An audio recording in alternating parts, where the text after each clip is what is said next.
O investimento, ele vem, sopra na narina do homem e ele se torna alma viva. Ele recebe a essência de Deus. Aí Deus agora, no contexto terra, separa um período,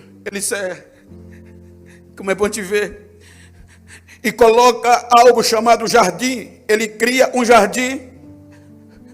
Em todo o planeta Terra agora tem um único lugar e um ser criado para adorá-lo. O único ser racional. O único ser com direito de escolha.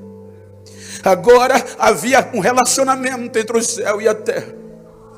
Agora a terra se contactava com os céus e os céus com a terra. O Criador descia, o homem o adorava.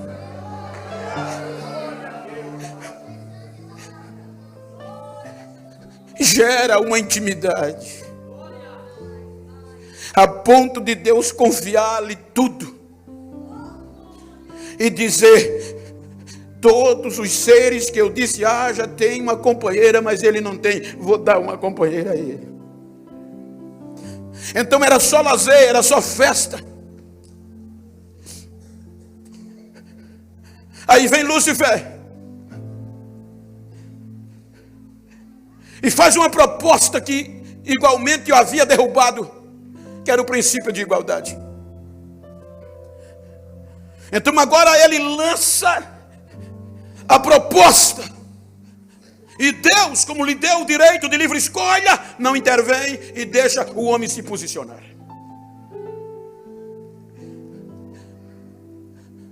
Então o ser humano se posiciona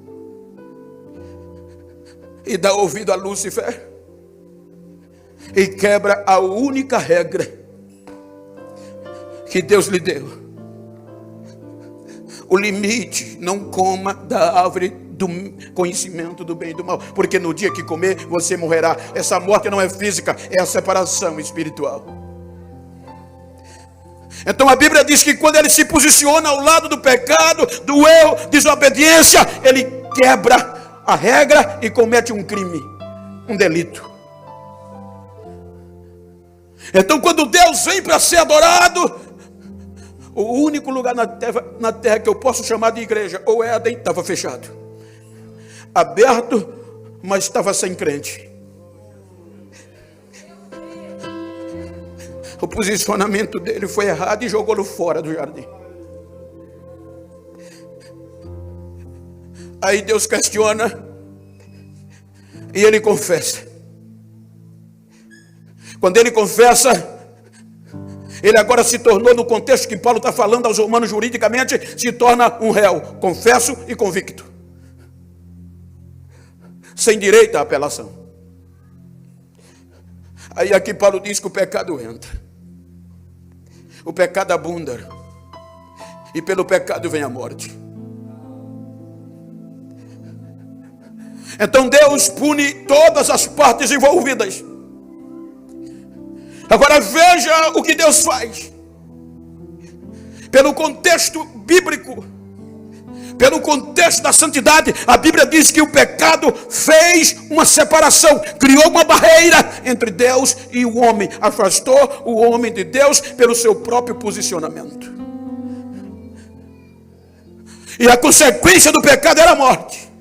E Paulo diz que a morte foi passando de um para outro, porque todos pecaram. O pecado começa a dominar. O pecado vai reger o dia a dia do ser humano. O pecado, consequentemente, a morte e o inferno comanda. Porque veio a lei do pecado. E ela agora começou a guiar o ser humano. Aí Deus expulsa. Deus deveria desistir, ou o direito da santidade, da justiça divina, já dava a Deus toda a comprovação de desistir do ser humano. O pecado, a morte, o inferno já pediu a nossa extinção ali. Mas quando o pecado pediu a nossa extinção, aí Deus protela o julgamento. para não nos condenar à extinção. Tira todo o privilégio do ser humano. E o homem agora vai viver conforme o seu suor, conforme os seus erros. Capítulo 6 do Gênesis diz que o passado tempo gerou uma geração. Aí o pecado agora abunda mais. Porque o posicionamento da geração de Adão foi cruel.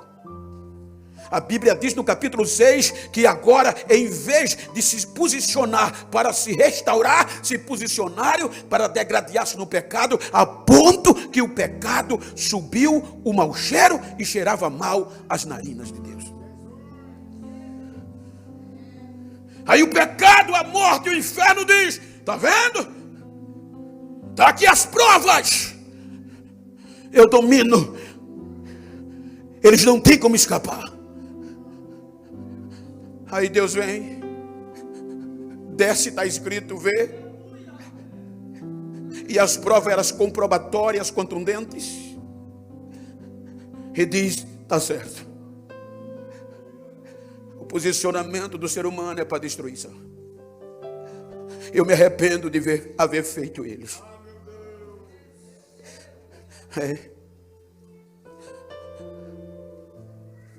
Eu vou dar cabo, eu vou destruir, eu vou dar fim.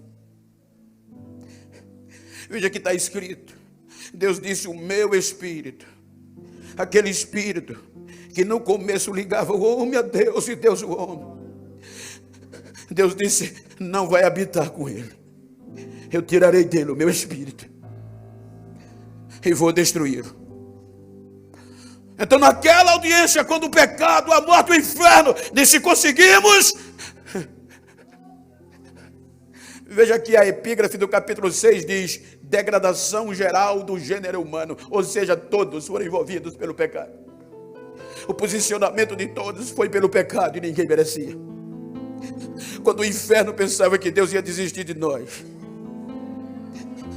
aí ele usa algo chamado graça. Graça é que favor que você não merece. É por amor, mas não é por merecimento. Não é pela obra. Aí Deus usa a graça, e a Bíblia diz que Noé acha graça aos olhos de Deus. Aí Deus diz: vou preservar.